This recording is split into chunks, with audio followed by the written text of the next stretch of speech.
Do you take the president at his word? Is a Codell like this necessary?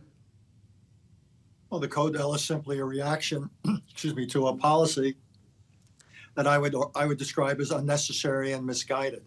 We can get whatever economic and military arrangements we want with Greenland without pressuring them or bullying them, much less with doing something that would essentially transform the United States in the eyes of many into a rogue actor and undermine NATO. So this seems to me unnecessary. God invented diplomats for a reason, and the reason is to negotiate special arrangements. Greenland and Denmark are more than willing to do that if we would only meet them halfway. Well, you mentioned the president's policy on this, and I'm not sure I'm entirely clear on what it is. We've heard that he's interested in potentially buying Greenland, that there might be kind of a half measure in which there's an expanded relationship as opposed to a military invasion. We're not really talking about a NATO member invading another NATO member's territory, are we? I don't think so. The real question is, what if Greenland refuses to be bought? What if Denmark refuses to sell? And then the question is, what is the United States reaction? What kind of pressure do we apply? And again, I understand the importance of Greenland strategically, economically. We can debate it, but this is unnecessary. There's lots of ways to get to where we want to get without turning this into a heavy-handed piece of foreign policy theater. It's just ill-advised, and it really is unnecessary. Before I bring you to Iran, I'm curious your thoughts just on the domestic politics here to see Republican lawmakers crossing the ocean to reassure Denmark that Congress will not support the president. How significant is this moment? Look, it's always nice to see Republicans rediscovering Article 1 of the Constitution and that Congress has a role to play. That said, presidents, not just this president, but every president enjoys enormous latitude and leeway and discretion when it comes to the making of foreign policy. So it's, again, I appreciate the trip. I think it sends a useful signal that of support for NATO and for a proper relationship. But again, the president is basically the one who has the lion's share of the influence on this issue. More happy talk, strangely, about Iran in the driveway just now. Richard Haass, President Trump saying that he greatly respects Iran's decision to not execute anti-government protesters, knowing that more than 3,400 have been killed already. We heard from Press Secretary Caroline Leavitt on the president's decision to slow roll any potential strikes. Here's what she said.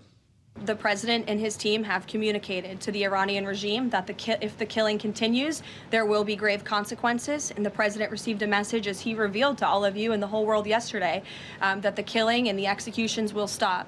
And the president understands today that 800 executions that were scheduled and supposed to take place yesterday were halted. And so the president and his team are closely monitoring this situation. Are we to believe, Richard, that the president of the United States is actually affecting outcomes right now in Iran? And do you buy this softer rhetoric while military options remain on the table? Well, a couple of things. It's possible that the Iranians have backed off doing the public executions, but as you've pointed out, they've killed thousands of people since this president first threatened them with consequences if they went ahead and did it. Second of all, for all we know, these people are incarcerated. For all we know, they're going to be killed. I don't see any change in the behavior of the Iranian regime. I think the administration can't quite figure out what its policy is.